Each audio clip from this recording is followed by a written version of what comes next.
अब हम ग्रीन चटनी बना लेते हैं। ये मैंने 2 टेबलस्पून पुदीने के लिए हैं और 4 टेबलस्पून धनिए के, यानी अगर 1 मुट्ठी पुदीना लेते हैं तो 2 मुट्ठी धनिया लेना है। और मिर्चें आप अपने हिसाब से ले सकते हैं। ये मैंने 5 मिर्चें ली हैं, ये इतनी कड़वी भी नहीं होती। और 1 टीस्पून मैंने नमक लिया है, ये भी आप अपने हिसाब से ले सकते हैं। और स्मॉल साइज़ का बिल्कुल ये प्याज लिया है, प्याज इतना ही चाहिए हमें। और 1 प्याली दही की ली है चटनी बनाने के लिए, वो भी जितनी आपको चीज़ ज़रूरत है वो आप अपने हिसाब से बना सकते हैं। चलिए अब इन चीज़ों को पीस लेते हैं, ग्राइंड कर लेते हैं।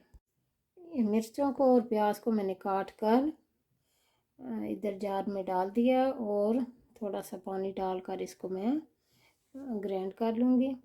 ये छोटी प्याली पानी की रखी है, तो हम इसको पीस लेंगे। अब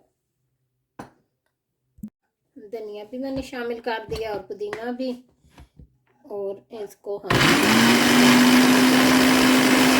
ये 2 जवे मैंने लहसुन के ले लिए हैं। जब हमारी चटनी अच्छी से पीस जाएगी फिर मैं इसको हमाम दस्ते में पीस कर अच्छे से पीस कर उसमें चटनी में शामिल करूँगी। और अगर आप दही में शामिल नहीं करना चाहते चटनी को तो ऐसे भी हम इस्तेमाल कर सकते हैं, ऐसे भी नाइस लगती है दही बड़ों के साथ।